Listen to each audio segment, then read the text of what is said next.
Hello all, welcome to the 64-bit edition of the SecurityTube Linux Assembly Expert course and certification.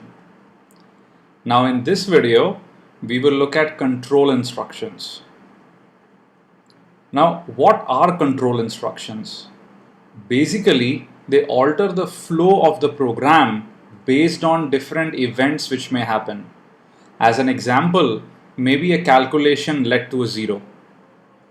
Now, in assembly language, control instructions make use of the flags register to go ahead and decide what event happened, and then depending on the instruction itself, we take a different direction in the program, as you will see in the example. Now, as far as control instructions are concerned, if we look at branching, then you have unconditional as well as conditional branching or jumps. Unconditional jump basically just uses the instruction jump or JMP, while conditional jumps basically use J, and then depending on the condition, the last two letters vary. Now, how many conditional jumps are there? A ton of them. So if you go to the Intel manual to page 490, and this is actually the software developer instruction set reference, then you would find, for example, you have JA, JAE, JB, JNC, JNZ, ton of them, as you can clearly see, right? I would recommend you go through them. We'll take up the two most common ones which you would encounter, which would of course be jump, which is unconditional, which is similar to the goto statement in C, and then in conditional jumps we'll go ahead and take either of JZ or JNZ, which is jump on a 0 or jump on a not 0. So let's jump right in to the demo. You can download control-64.nasm from below the video. Now, here is how this program works. We go ahead and basically give the entry point as _start. The very first instruction is an unconditional jump to begin, which is basically here. Now, because it's an unconditional jump, these two instructions move RAX, 0x10 and XOR RBX never execute, right? And we will verify this as well. And after that, when we hit begin, we move the value 5 into RAX, and this part in here, if you recall, is just to print the hello world message on the screen. After that, we decrement RAX, and then we use the conditional jump on not 0 to print HW, or rather print hello world, right? So till the time RAX keeps decrementing but does not hit a 0, we will continue in this little loop. As soon as RAX becomes 0, jump on not 0 would essentially go ahead and return false, which means we would go to the next statement, and the last 3 lines in the next statement just call the exit syscall. Now I've missed out one small thing in here which is important, and I'll come to that when we actually play with the example. So let's use our good friend NASM to assemble it.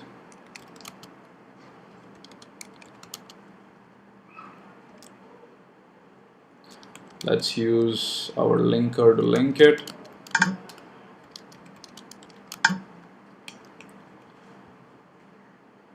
And if we run this, what we would find is, rather than print 5 times, this seems to be some kind of an infinite loop. I have hit a Control-C to get out of it. Let's now load this in GDB to understand what is happening.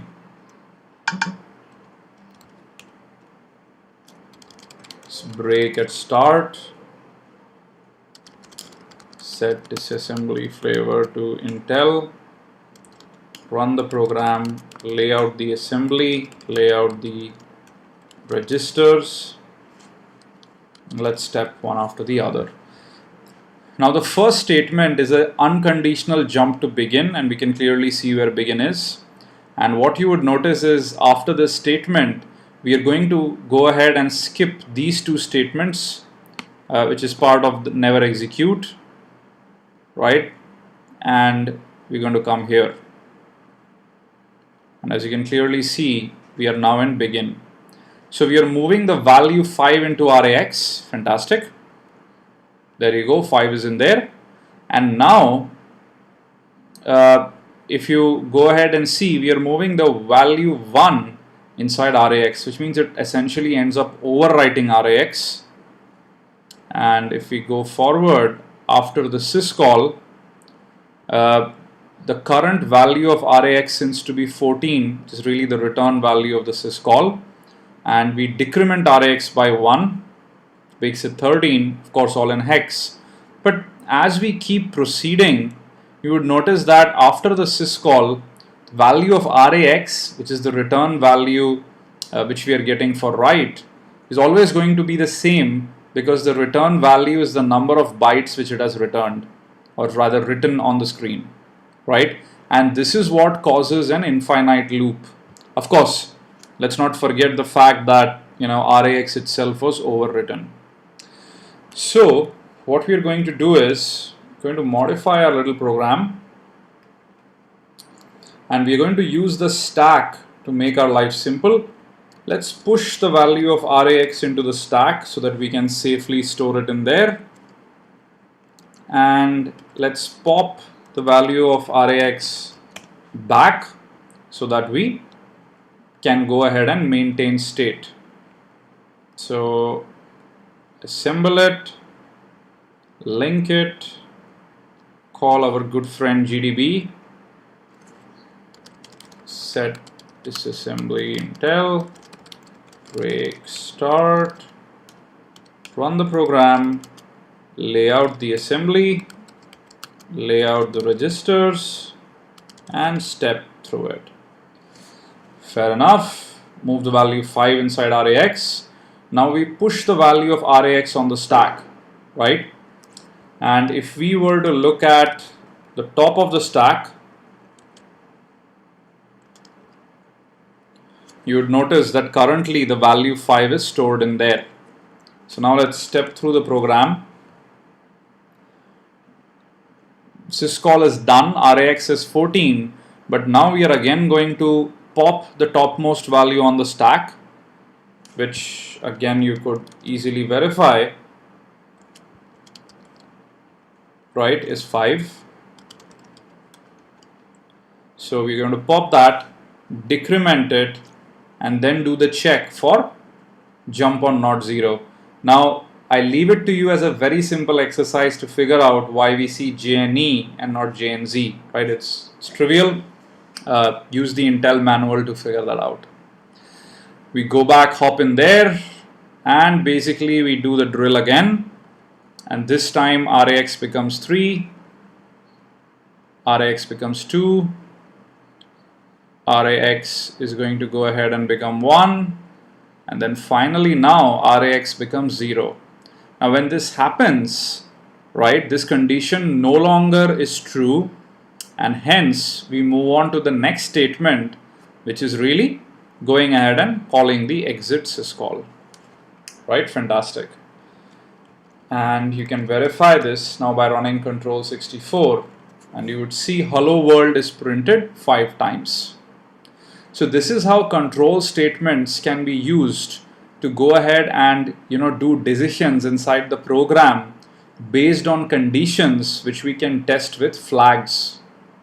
So try this out and use GDB so you understand how this works. We will be using jumps, short jumps, especially when we look at shell code. So this exercise is super important. That's all I had in mind for this video. If you're enjoying your time at Pentester Academy, then we would really appreciate if you can recommend us to your friends and colleagues in the InfoSec community. Thank you very much for watching.